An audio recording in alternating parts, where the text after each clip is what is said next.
Hey, this is Alan Brown, productivity coach, mess to success entrepreneur, and host of Crusher TV. Check out this compressed mini version of a Crusher TV episode. It's less than 10 minutes, and I guarantee you'll walk away with evidence-based, actionable productivity hacks you can use to get more stuff done in less time with less stress. There's a lot of noise going on in here, and that noise is made worse by the visual noise around us. We are often our own brain's worst enemy by maintaining a home and/or an office that is full of energy-draining stuff. Clutter is not just a problem for hoarders. Most of us have stuff that is not adding to our lives and could probably add significantly to someone else's. But charitable giving aside, there is great mental power to be had in a place of peace. Do you have one? A fortress of solitude where there is no visual noise to interfere with your budding big-ass ideas and potent problem solving? In this episode of Crusher TV, with the theme, Peace of Mind Requires Peace of Place, we'll clear the decks of our minds and our maisons. Now, what's Crusher TV not all about? It's not about pseudoscience. It's not about woo-woo. It's not about BS.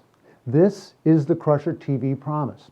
We like facts, data, science, because that's the stuff that helps you get real results. For example, feng shui, borderline woo-woo. Not saying it doesn't have some practical applications and benefits for productivity and peace of mind, but how you hang your bamboo flute having an impact on the kind of luck you will attract, using your flute to activate a room's energy.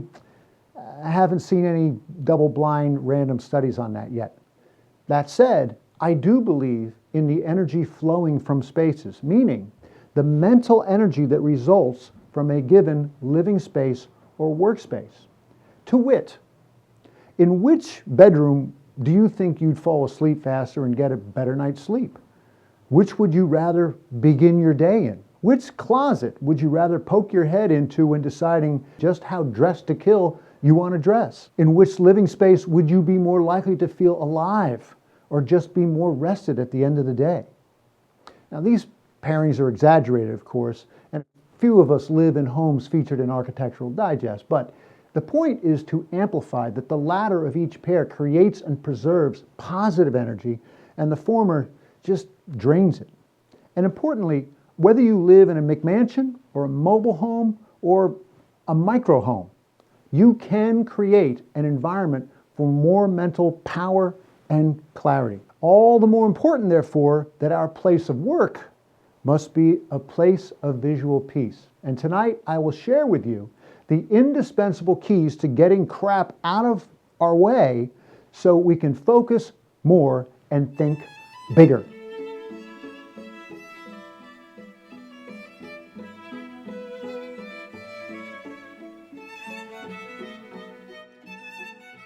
Let's talk about visual clutter's impact on your brain, which is of particular importance in your office or other workspace.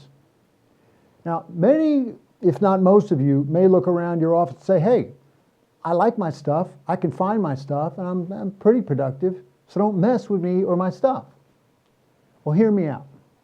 Research shows that any excess items in your surroundings can have a negative impact on your ability to focus and process information.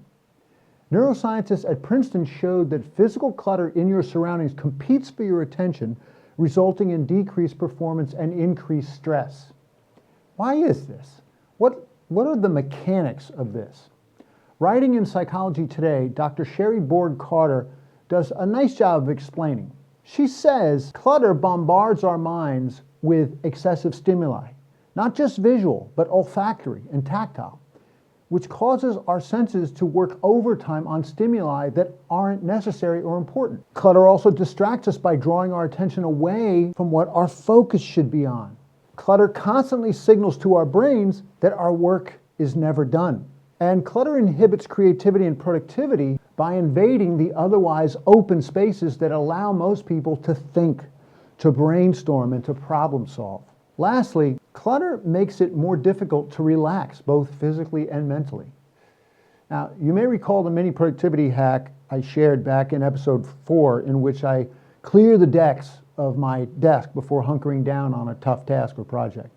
But I make sure my entire office is giving me peace of mind by providing peace of place. And here are some simple steps you can take to do the same. First thing you want to do is scan your working area and identify the things that give you energy. As one expert puts it, things that spark joy. These are the things that should remain in your line of sight or immediately behind you as reminders. Might be a picture or a sculpture or just a handwritten note of a quote. These things are like battery jumper cables, so don't take them lightly. Next, take some photos of your work area and spend a few minutes just looking at them. By seeing your space from different perspectives other than your everyday view from just your seat, you can better spot the most cluttered areas. With some clutter hotspots identified, you'll know best where to start discarding. Because a key to success is to discard first and then organize or declutter later. When you don't do it in this order, you slow down the process and you dramatically increase the odds of frustration and of giving up. Needless to say, in looking for things to discard or remove from sight, scan your work area and identify things that you don't like to look at, that just give you a negative vibe, because they weigh you down. Might be a stack of to-dos, a stack of bills, an old piece of art. Get rid of them or take them out of your line of sight. Then look for anything that doesn't do anything. If you haven't used it in 6 months and it doesn't spark a joyful feeling when you look at it, it's probably useless. Trash it or donate it. And last, keep only what you need for a given day's work within arm's length. Everything else goes in a drawer or on a shelf. At the end of your declutterment, there's a good chance there'll be some items that you're on the fence about. You feel some attachment, you think you might need it at some point, and there's a hack for that. Put them in a box and stick the box in a corner, and 1 week later, try to remember what's in that box. Anything that you don't remember, probably okay to flotsam that jetsam. By the way, treat your computer desktop just like your desktop. Makes a really big difference. Think about the relative mental peace you have when you are visually confronted by nothing more than a blue sky or the surface of a lake or a nice open racetrack. Make the surfaces you work with more like that. Peace, baby. Yeah. Hey, hope you liked that very abbreviated version of a Crusher TV episode. Most episodes pack lots more useful tips from me and my guest experts into 20 or 30 minutes. And we put out a new episode just about every week. As a member of Crusher TV, you can access any of over 50 archived episodes anytime, anywhere, from any device. Like episode 29, How to Run Your Day Like a Badass, or episode 52, Power Hacks to Crush It at Work. So check out CrusherTV.com and unleash the power of your brain.